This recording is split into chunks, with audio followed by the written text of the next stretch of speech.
157 ममालिक नाजरीन 157 ममालिक ने इस वक्त नेतन्याहू पर कयामत ढा दी है। यूनाइटेड नेशन जनरल असम्बली का एक इजलास होता है जिसमें करारदाद मंजूर की जाती है। वो 157 ममालिक नेतन्याहू पर कयामत इस तरीके से ढाते हैं कि ये कहा जाता है, करारदाद मंजूर की जाती है कि हम फलस्तीन को एक आज़ाद मुमलिकत, एक आज़ाद रियासत के तौर पर देखना चाहते हैं। हंगामी इजलास भी बुलाया जाता है। वो तमाम कोशिशें जो की जा रही थी फलस्तीनियों की हक को छीनने की, फलस्तीनियों की नस्ल कशी करने की और उनका खात्मा करने की, वो सब नेस्तो नाबूद हो चुकी है। बड़ी करारदाद और बड़ी खबर आई है जो कि नेतन्याहू के सर पर कयामत बनकर उभरी है और उसने जमीन हिला दी है, इजरायली हुकूमत को हिलाकर रख दिया है। उसके बाद रूसी फिजाई हमले शुरू हो चुके हैं इस वक्त शाम में, शामी सरजमीन पर। और शाम में जो ऑपरेशनल कमांड सेंटर्स हैं, जो मिलिट्री बेसिस हैं तहरीर शाम की, वो जो बागी तंजीमें हैं उनको तबाह करके रख दिया। एक ही दिन में 200 से ज्यादा उन बागियों को हलाक कर दिया गया है।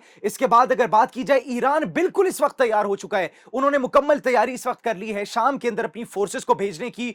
ईरान के बाद अगर बात की जाए उन बागी तंजीमों की जो कि इस वक्त काबिज हैं हलब में, हलब के साथ साथ इस वक्त हमा में जंग जारी है, इदलिब में भी वो टेक ओवर कर चुके हैं। उन्होंने एक ऐसा खतरनाक मंसूबा बनाया है जिसको सुनकर आप दंग रह जाएंगे। ये सब मंसूबे, ये बड़े बड़े खेल जो इस वक्त शुरू हो चुके हैं, आपको बताएंगे। अरब लीग ने एक हंगामी इजलास बुलाया 8 दिसंबर को। तमाम अरब मुमालिक, जिसके अंदर मिस्र शामिल है, जिसके अंदर जॉर्डन शामिल है, क्यूबा शामिल है, इराक शामिल है, ईरान शामिल है, इन तमाम मुमालिक का एक हंगामी इजलास बुला लिया है। अरब भी इस वक्त अपना किरदार अदा करने को भरपूर तरीके से तैयार हो चुका है। सब अपडेट, सब बड़े खेल और सब मंसूबों के बारे में आपको बताएंगे। आप एक न्यूज डिजिटल देख रहे हैं और मैं जवाद यूसुफ हूं। नाज़रीन, सबसे पहले अगर बात की जाए, यूनाइटेड नेशंस सिक्योरिटी काउंसिल का एक इजलास बुलाया जाता है, हंगामी इजलास। ये शाम में जो सूरत हाल है, रेबेल फोर्सेस जो है, बागी तंजीमें हैं, तहरीर शाम जो है, उन्होंने जो टेक ओवर करने की कोशिश कर रहे हैं और जिन्होंने काफी हद तक टेक ओवर भी कर लिया है हलब पर, उसके साथ साथ इदलिब पर, और अब हमा में जंग जारी है। इस सूरत हाल को मद्देनजर रखते हुए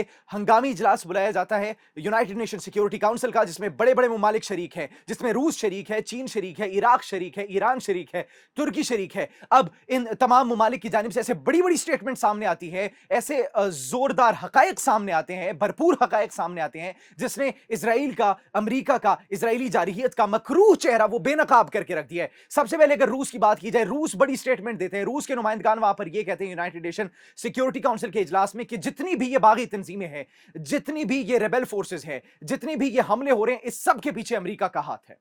अमेरिका का हाथ के साथ साथ इसमें यूक्रेन के फौजी मुशीर इस वक्त तरबियत कर रहे हैं। जितनी भी बागी तंजीमें हैं सीरिया के अंदर मौजूद हैं, रेबेल फोर्सेस, उनकी तरबियत कर रहे हैं, उनकी मशक़ें कर रहे हैं और उनको फौजी तरबियत दे रहे हैं। इस वक्त ये रूस बयान दे रहे हैं, एक बहुत बड़ा बयान सामने दे रहे हैं। इसके बाद अगर बात की जाए चीन की, चीन मजम्मत करता है कि ईरान के कौंसल जनरल पर जो हमला किया गया था रेबेल फोर्सेस की जानिब से, हम उसकी भरपूर मजम्मत करते हैं और हम सबको मिलकर, नाज़रीन वो ये कहते हैं कि हम सबको मिलकर इक़दामात करने होंगे, क्योंकि अगर इसको न रोका गया तो ये जंग उस खित्ते से लेकर तमाम मिडल ईस्ट में फैल जाएगी और फिर इसकी जद में बहुत से मुमालिक आएंगे जो कि इंसानियत को नुकसान पहुंचाएगी। इसके बाद ईरान नाज़रीन ये कहते हैं कि बहुत सी बैनुल अक़वामी क़ुव्वतें, बहुत से लोग इस वक्त दहशतगर्दी को आला कार के तौर पर इस्तेमाल कर रहे हैं।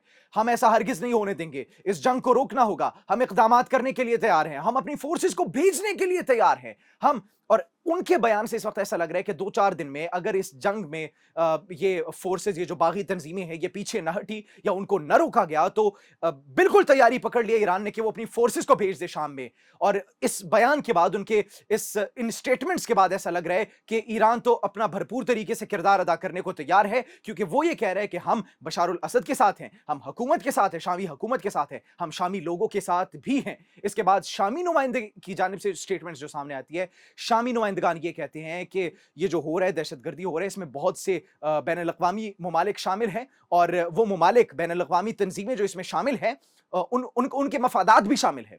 उन मफादात के साथ साथ नाज़रीन वो ये कहते हैं कि ये हरगिज पॉसिबल नहीं था, ये बागी तंजीमें जितनी भी उठी हैं, ये हरगिज पॉसिबल नहीं था तुर्की की मदद के बगैर और इजराइल की मदद के बगैर। उसके साथ साथ अगर इदलिब की बात की जाए तो ये वो सरजमीनें हैं जिनका बॉर्डर तुर्की के साथ लगता है اور وہاں پر اس کو پہلے ایک بفر زون کے طور پر جانا جاتا تھا. کیوں؟ کیونکہ ترکی یہ کہتا تھا یہاں پر سیز فائر کروایا جائے, اگر وہاں پر دہشت گردی ہوگی تو وہاں سے ترکی میں بھی آئیں گی, تو ان کا بارڈر آپس میں بالکل ایک دوسرے کے قریب ہے. تو اب سوال یہ اٹھتا ہے کہ اتنے کروشل ٹائم پہ جب مڈل ایسٹ کا جو ہے وہ ایک نقشہ, ایک صورتحال تبدیل ہو رہی ہے, جب لبنان کے ساتھ جنگ جاری ہے اسرائیل کی, اور پھر دوسری جانب ہم دیکھتے ہیں ترکی اپنی ٹریڈ بھی بند نہیں کر رہا ہے اسرائیل کے ساتھ, بالکل وہ ٹریڈ سرعام کر رہا ہے, لفاظی طور پر باتیں تو وہ کر رہے ہیں کہ ہم اس کی بھرپور حمایت کرتے ہیں یہ جو ہو رہا ہے, اور ہم خلاف ورزی جو ہو رہی ہے انسانی حقوق کی, اور یہ جو ملٹری آپریشنز کیے جا رہے ہیں, یہ دراصل ہم ان کی جو ہے مذمت کرتے ہیں. ہم چاہتے ہیں کہ خطے میں امن کی صورتحال قائم رہے. کیوں؟ کیونکہ ظاہری سی بات ہے ان کا بارڈر ان کے ساتھ لگتا ہے. اب بارڈر لگے گا تو یہ جتنی بھی دہشت گرد تنظیمیں اگر وہاں پر اٹھ کھڑی ہوں گی تو وہ پھر ترکی میں بھی جائیں گی, پیش قدمی کریں گی, اور اس کا نقصان پھر ترکی کو بھی ہوگا. لیکن شام کے نمائندگان کیا کہہ رہے ہیں؟ وہ یہ کہہ رہے ہیں کہ یہ بالکل پاسبل نہیں تھا ترکی کی مدد کے بغیر اور اسرائیل کی مدد کے بغیر. اب ناظرین اگر بات کی جائے ایران کی, ایران اس وقت نا بالکل تیار ہے شام کا ساتھ دینے کے لیے. روس کی بات کی جائے, روس فضائی حملے کر رہے ہیں, انہوں نے فضائی حملے کیے ہیں, اور فضائی حملوں کے طور پر 200 ایک دن میں 200 جو وہ تکفیری دہشت گرد قرار دے رہے ہیں ایران اور باقی تمام ممالک کے, یہ جو ریبلز ہیں, یہ جو گروپس ہیں, یہ تکفیری دہشت گرد ہیں, یہ ایکسٹریمسٹ ہیں, یہ انسانیت کی انسانی حقوق کی خلاف ورزی کر رہے ہیں, یہ جو معصوم بچوں کو شہید کر رہے ہیں, یہ جو بوڑھوں کو شہید کر رہے ہیں, یہ سراسر خلاف ورزی ہے, ان کا کوئی دین مذہب نہیں ہے, یہ دہشت گرد ہیں. تو اب ان کے اوپر حملہ کیا گیا روسی فضائیہ کی جانب سے, کیونکہ روس تو بھرپور حمایت کر رہے بشارت الاسد کی. اب روس نے جب حملہ کیا ہے تو مین ان کے جو ملٹری بیسز ہیں, جو ان کے کمانڈ اینڈ آپریشنل سینٹرز تھے حلب میں اور ادلب میں, ان کو تباہ کر دیا ہے. ہما کی جانب پیش قدمی کر رہی ہے روسی فوج, اب روسی ایئر فورس اب اس جانب پیش قدمی کر رہی ہے. اس کے ساتھ ساتھ شامی فوج, بشارت الاسد کی فوج, وہ بھی بھرپور ان کے ساتھ ساتھ ان ریبلز کا, ان ایکسٹریمسٹ کا, جو باغی تنظیمیں ہیں, ان کا مقابلہ کرنے کے لیے بھرپور تیار ہیں, اور زمینی جنگ تو ان کے ساتھ جاری ہے. اب ایک دن میں وہ 200 جو باغی تنظیم کے جو دہشت گرد قرار جن کو دیا جا رہا ہے, ان کو جو مارا گیا ہے وہ تمام غیر ملکی تھے, وہ غیر ملکی تھے. کوئی بھی ان میں شام کا نمائندہ نہیں تھا, کوئی بھی شامی شہری اس میں موجود نہیں تھا. اب یہ اتنا بڑا سوالیہ نشان ہے کہ شام کے اندر دیکھیں ایسی کون سی فورسز ہیں, ایسے کون سے لوگ ہیں جو کہ باہر ملک سے, جو کہ بیرون ممالک سے غیر ملکی شہری مقیم ہیں. اسرائیل وہاں پر موجود ہے, امریکہ وہاں پر موجود ہے, روس نے اپنی فورسز بھیج دی. اب روس کے تو وہاں پر اکنامک انٹرسٹس بھی تھے, کیونکہ ظاہری سے بات ہے وہاں پر ان کے پورٹس پہ جو اکنامک ٹریڈز وغیرہ کرتا تھا تو ان کو تو ایک اکنامک بینیفٹس بھی حاصل ہو رہے تھے. لیکن اگر بات کی جائے امریکہ کی, اگر بات کی جائے اسرائیل کی, تو اب سارا جو ایک نقشہ ہے, سارا جو فوکس ہے, مین فوکس, وہ ان پر جا رہا ہے. کیوں؟ کیونکہ لبنان میں ان کو منہ کی کھانا پڑی. ایران تو ڈسٹنس کی وجہ سے ان کے ساتھ وہ جنگ نہیں کر سکتے, ایران ریٹیلیٹ کرتا ہے, میزائلز داغتا ہے, راکٹس داغتا ہے. اب بچ گیا لبنان کے بعد سیریا, تو سیریا کو بھی وہ اپنے گریٹر اسرائیل کا ایک خواب جو وہ دیکھتے ہیں اس کو عملی جامہ پہنانا چاہتے ہیں, اس کو ایک حقیقت میں بدلنا چاہتے ہیں. لیکن ان خواب کو چکنا چور کر دیا سب سے پہلے تو حزب اللہ نے. اب اس کے بعد یہاں پر روس کی مدد سے فورسز ڈپلوائے کی جا رہی ہیں, مقابلہ کیا جا رہا ہے. اور ایران کی جانب سے ناظرین, ایرانی وزیر خارجہ کی جانب سے ایک بہت بڑا اہم بیان سامنے ہے. وہ کیا کہہ رہے ہیں؟ وہ یہ کہہ رہے ہیں کہ یہ جو بشارت الاسد ہے, بشارت الاسد کی ایک کال پر, ناظرین ایک کال پر ہم ایرانی فورسز بھیجنے کے لیے, ڈپلوائے کرنے کے لیے تیار ہیں. ایرانی وزیر خارجہ سید عباس عراقچی کہتے ہیں یہ کہ ہم بالکل تیار ہیں, ہماری فورسز بالکل تیار ہے. ایک کال آئے گی ان کی جانب سے, ہم اپنی فورسز بھیج دیں گے, ہم ڈپلوائے کر دیں گے اپنی آرمی کو ان کا مقابلہ کرنے کے لیے, ان ریبلز کا, ان سو کالڈ جن کو ٹیررسٹس کہا جا رہا ہے, وہ تکفیری دہشت گرد جن کو قرار دیا جا رہا ہے, ان کا مقابلہ کرنے کے لیے ہم اپنی فورسز کو ڈپلوائے کر دیں گے. اس کے بعد اگر بات کی جائے ایران کیوں اتنا سیریس ہو رہا ہے, اور اس معاملے کی انٹینسٹی کا اس بات سے اندازہ لگایا جا سکتا ہے کہ ایران کے چیف آف آرمی اسٹاف, وہ نمائندہ, وہ بات کرتے ہیں کس سے؟ وہ رشیا کے ڈیفنس منسٹر سے بات کرتے ہیں, وہ عراق کے چیف آف آرمی اسٹاف سے بات کرتے ہیں, وہ شام کے چیف آف آرمی اسٹاف سے بات کرتے ہیں. ٹیلی فونک گفتگو, ایسی ٹیلی فونک گفتگو اب دیکھیں بہت کروشل مومنٹس پر ہمیں دیکھنے کو ملتی ہے, بہت عرصے بعد ہمیں دیکھنے کو ملتی ہے کہ ایک چیف آف آرمی اسٹاف مختلف ممالک کے چیف آف آرمی اسٹاف سے بات چیت کر رہے ہیں. यकीन दहानी करवा रहे हैं कि ये खित्ते में अमन के लिए ज़रूरी है ये बातें। अगर ऐसा न हुआ तो फिर इससे हमें भी नुकसान होगा और बहुत से ममालिक को नुकसान होगा, लिहाजा हम ये बिल्कुल भी नहीं देखना चाहते। अगर सऊदी अरब की बात की जाए नाजरीन, तो अरब लीग ने हंगामी इजलास बुलाया। अरब लीग ने 8 दिसंबर को हंगामी इजलास बुलाया। 8 दिसंबर को हंगामी इजलास में अब बहुत से ममालिक शामिल होंगे, जिनके अंदर इजिप्ट होगा, जॉर्डन होगा, क्यूबा होगा, इराक होगा, ईरान होगा, उसके साथ साथ लेबनान होगा, लेबनान के अलावा सीरिया भी उसमें मौजूद होगा। ये सब एक तरफ चल रहे हैं। दूसरी जानिब तहरीर शाम, जो कि वहां का एक मिलिट्री ग्रुप है, रेबेल ग्रुप है, उन्होंने एक इतना खतरनाक प्लान तैयार किया कि आप सोचकर दंग रह जाएंगे, आप सुनकर दंग रह जाएंगे। और वो वेपन्स, वो प्लान, उसको इंप्लीमेंट करने के लिए उन्होंने इकदाम करना भी शुरू कर दिए। वो प्लान क्या है? उन्होंने वेपन्स मंगवाए, कीमियाई हथियार, केमिकल वेपन्स, जो कि इतने डिस्ट्रक्टिव हैं कि नस्लों तक को वो तबाह कर सकते हैं और उनका असर काफी अरसे तक रहेगा। ये कीमियाई वेपन्स वो वेपन्स होते हैं, केमिकल वेपन्स, केमिकल बॉम्ब्स वो मिसाइल्स और बॉम्ब्स होते हैं जो कि जिनका असर अगर एक मरतबा अटैक कर दिया जाए तो फिर आने वाली कई नस्लों तक होता है और फिर बच्चों का इस पर असर होता है। जो बच्चे पैदा होते हैं फिर वो उनमें डिसेबिलिटीज होती हैं। इन तमाम मामलात पे डोनाल्ड ट्रंप क्या कह रहे हैं नाज़रीन? 20 जनवरी को मेरे सदर बनने से पहले अगर हॉस्टेजेस को रिलीज ना किया गया इजराइल में, फलस्तीन में हॉस्टेजेस को रिलीज ना किया गया हमास की जानिब से, तो there will be hell to पे।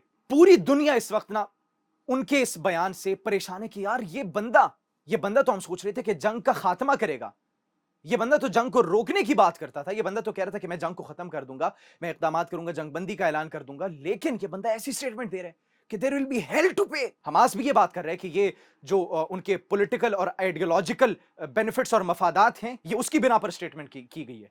क्योंकि सब जानते हैं कि हमास जो है वो सीज फायर करना चाहता है, वो जंगबंदी करना चाहता है, वो तो नस्ल कशी को इस रोकना चाहता है, वो जो फलस्तीनियों पर ये मजालिम जो ढाए जा रहे हैं उन सबको रोकना चाहता है। अब रिसेंटली खबर आई है कि 2 फलस्तीनियों को दोबारा से शहीद कर दिया गया है।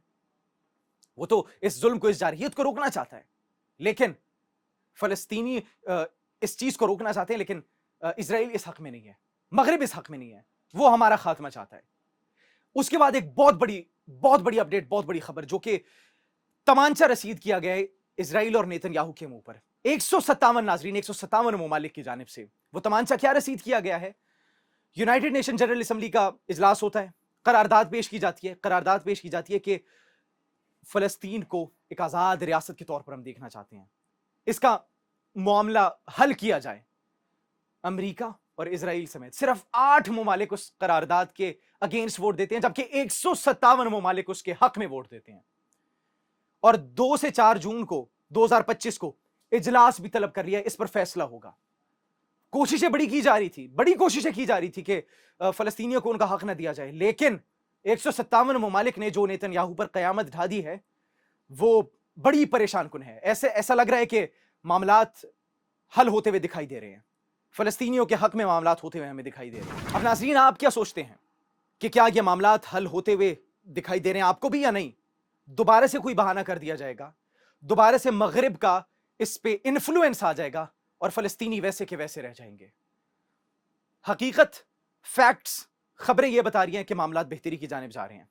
मिडल ईस्ट के अंदर मकरू चेहरा जो था वो इजराइल का बेनकाब हो चुका है, अमेरिका का बेनकाब हो चुका है। आप इस बारे में क्या सोचते हैं? कमेंट सेक्शन में जरूर बताइएगा। अपना बहुत ख्याल रखिए। अल्लाह निगहबान।